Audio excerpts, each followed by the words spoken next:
হাতুৰঙি ৰামধেনু মৰমে ৰাখিছে আৱৰি বুকুৰে তুমি মোৰ মিঠা সাধু সপোনে দি থাকে সামৰি ভুৱতী মন্থমকে তোমাৰ মাতে শুনি হাসি থোৱা মোৰ ভাল পোৱা কাশী গংগা তোমাতে হয় বিলীন তুমি শিৰে শিৰে আলোকোৱা কাশী গংগা তোমাতে মই বিলীন আকাশী গংগা আকাশী গংগা আকাশী গংগা আকাশী গংগা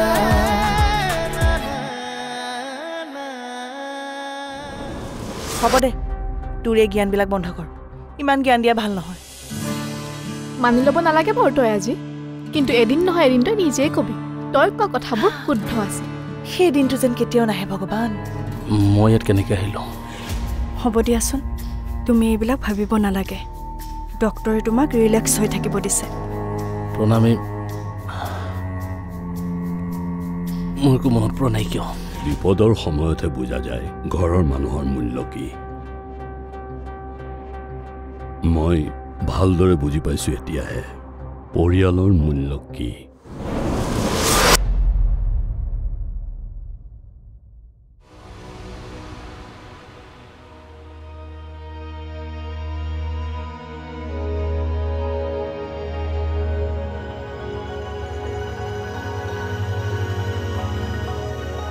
দেউতা আপুনি আহিলে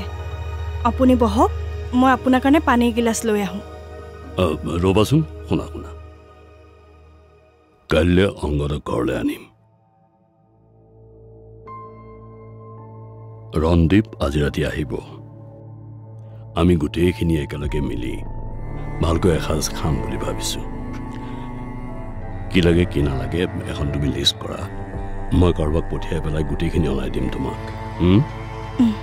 হ'ব দেউতা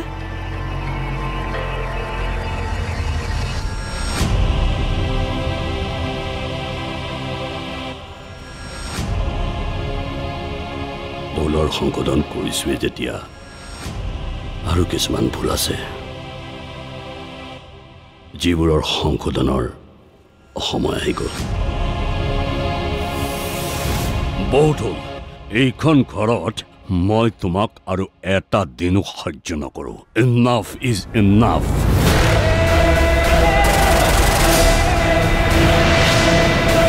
এইখন ঘৰত থাকিবলৈ হ'লে মোৰ মতে চলিব লাগিব মোৰ ঘৰত কিছুমান নিয়ম নীতি আছে সেইবোৰ মানিবই লাগিব আপুনি হয়তো গমেই পোৱা নাই যে আপোনাৰ ল'ৰাও আপোনাৰ নিচিনাই হৈ গৈ আছে মই ৰণদীপৰ ভালৰ কাৰণেহে কৈছিলোঁ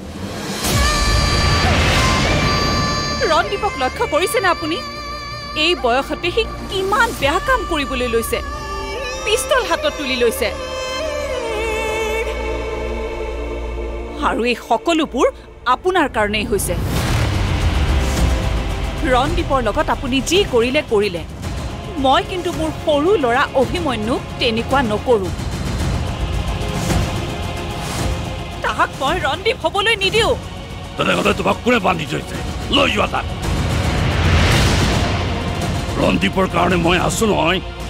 মই ডাঙৰ কৰিম যাম ময়ো সময়ত কোন যোগ্য হয় আৰু কোন অযোগ্য হয় যোগ্য কৰি তুলিব পাৰোঁ নে নোৱাৰোঁ মই নাজানো কিন্তু সৎ মানুহ হিচাপে মই অভিমন্যুক গঢ়ি তুলিম চাই থাকক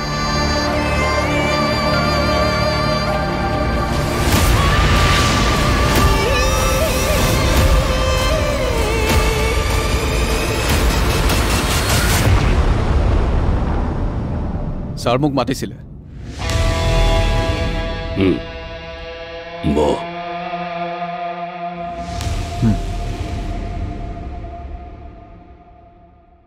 তই মোৰ জীৱনৰ কিছুমান কথা নাজানো মানে মই বুজা নাই শুনি যা আজি তোক মই সকলো কথাই ক'ম হয়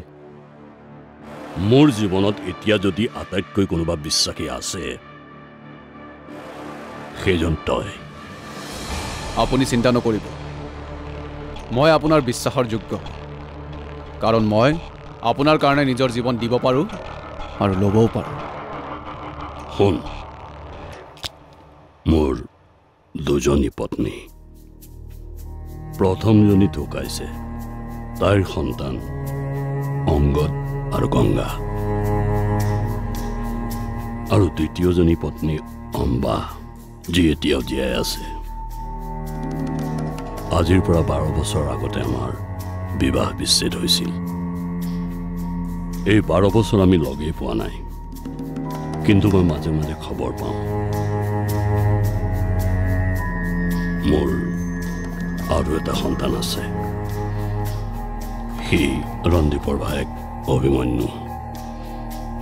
সি কিন্তু ৰন্দীপৰ সম্পূৰ্ণ বিপৰীত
তাক মাকে 12 বছৰ আগতে মোৰ পৰা পৃথক কৰি লৈ গৈছিল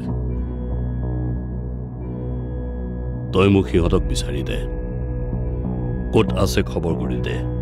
ঠিক আছে কিন্তু আপুনি মোক কথা এটা কওকচোন লাষ্ট আপুনি তেওঁলোক ক'ত থকা বুলি গম পাইছিলে আজিৰ পৰা 5 বছৰ আগতে মই খবৰ পাইছিলোঁ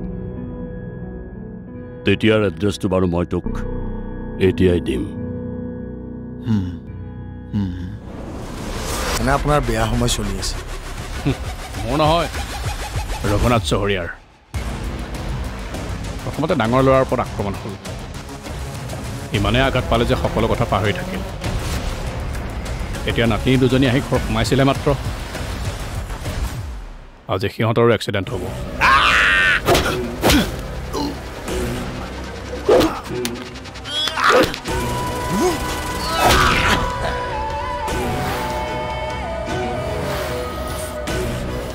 আকাশী গংগা আকাশী গংগা তইতো গম পাইছই আজি মোক কোনে নিমন্ত্ৰণ কৰিছে আজি গোটেই পৰিয়ালৰ মহামিলন হ'ব সেইটোতো খুব ভাল কথা আপুনি মৰমৰ ভাগিনীজনীকো লগ পাব আৰু সিহঁতে ফূৰ্তি মাজতে কৈ দিব মামাক আমি আগৰ পৰাই চিনি পাওঁ তাৰমানে তই মোক ঠাট্টা কৰিছ মানুহৰ যেতিয়া বেয়া দিন আৰম্ভ হয় নহয় তেতিয়া চাৰিওফালৰ পৰা বেয়াই হয় এনে আপোনাৰ বেয়া সময় চলি আছে মোৰ নহয় ৰঘুনাথ চহৰীয়াৰ প্ৰথমতে ডাঙৰ ল'ৰাৰ ওপৰত আক্ৰমণ হ'ল ইমানেই আঘাত পালে যে সকলো কথা পাহৰি থাকিল এতিয়া নাতি দুজনী আহি ঘৰ সোমাইছিলে মাত্ৰ আজি সিহঁতৰো এক্সিডেণ্ট হ'ব এক্সিডেণ্ট হ'ব মানে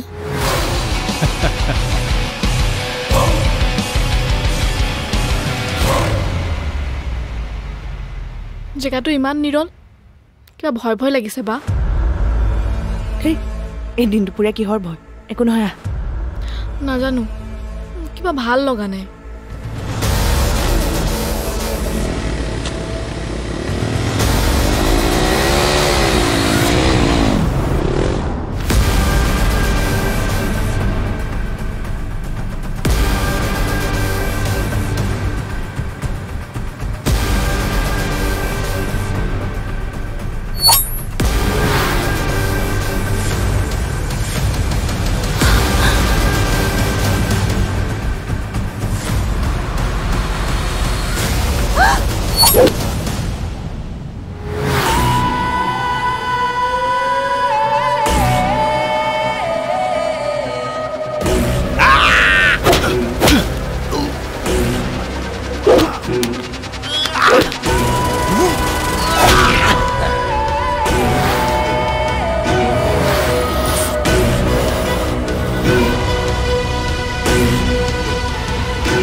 বোৱাৰী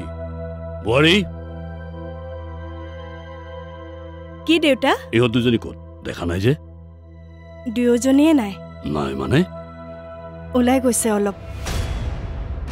অচিনাকি ঠাই এডোখৰত তুমি কিয় তাহান দুজনীক অকলে যাবলৈ দিছা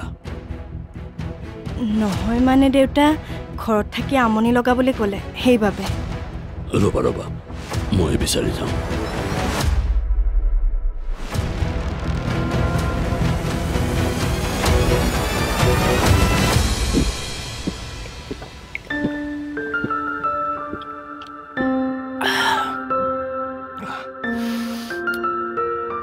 থেংক ইউ আপোনাক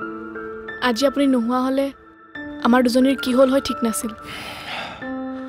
কোন আছিল ল'ৰাকেইটা নাজানো ব'লা তোমালোকক মই ঘৰত থৈ আহোঁগৈ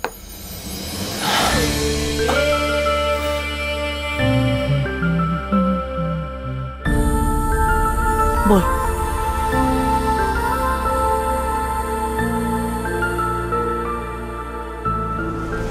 এই বিজয়নগৰত মোক যিমান মানুহে ভাল পায়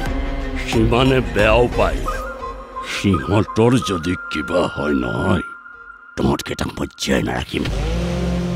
বৰ্তমান মোৰ জীৱনৰ এটাই উদ্দেশ্য প্ৰতিশোধ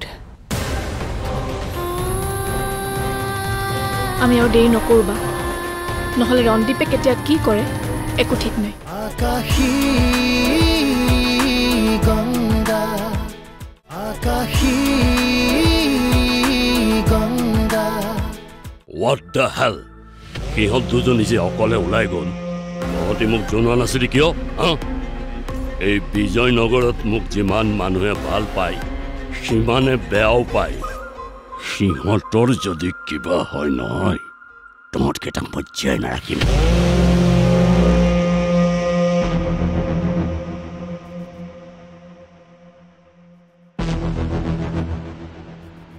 ক'ত গৈছিলি তহঁত দুজনী মোৰ কিমান চিন্তা হৈছিল তহঁতি জানানে মই তহঁত দুজনী কেতিয়া বিচাৰি যাবলৈ ওলাইছিলো আপোনাৰ নাতিনী দুজনীৰ ওপৰত কোনোবা আক্ৰমণ কৰিছিল হোৱাট ককা তেওঁ সময়ত আহি পালে বুলিহে গাড়ীমান সাহস চাই ল'ম মই সিহঁতক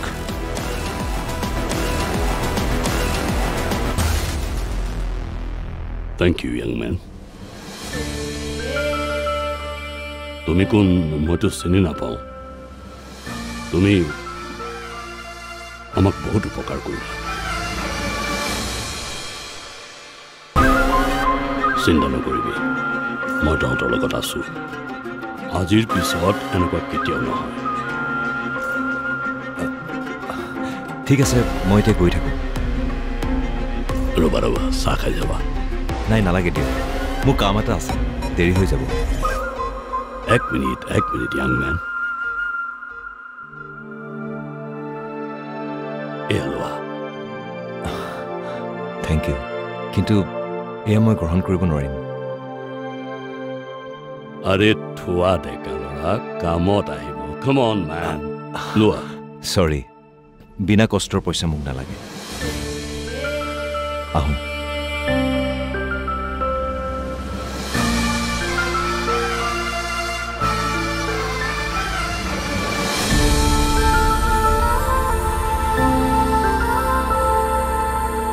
তহঁতি যাচোন ভিতৰলৈ যা আহ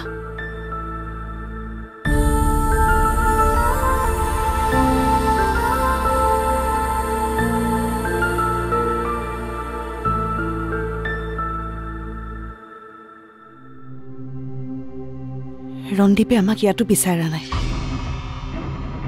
আমাৰ লগত আজি যি হৈছে সেই সকলো ৰণদীপে কৰিছে ৰণদীপৰ পৰা এতিয়া আমাক এজন মানুহে বচাব পাৰিব কোন ককা তেনেহ'লে আমি ডাইৰেক্টলি ককাক কৈ দিওঁ নেকি ৰণদীপৰ কথা মই তাকে ভাবিছোঁ ককা কেনেকুৱা মানুহ সেইটো আমি নাজানো কিন্তু তেখেতে আমাক খুব মৰম কৰে আমাৰ কেতিয়া অপকাৰ হ'বলৈ নিদিয়ে আৰু মাক কিমান মৰম কৰিছিল সেয়া প্ৰমাণটো আমি পাইছোৱে তাকে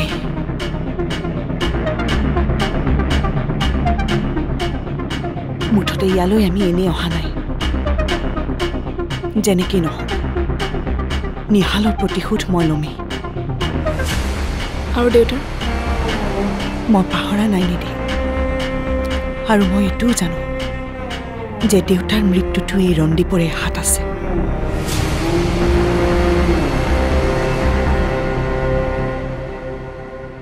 বৰ্তমান মোৰ জীৱনৰ এটাই উদ্দেশ্য প্ৰতিশোধ আমি আৰু দেৰি নকৰোঁ বা নহ'লে ৰণদীপে কেতিয়া কি কৰে একো ঠিক নাই আমি আজিয়ে গৈ ককাক ৰণদীপৰ কথা সকলো কৈ দিম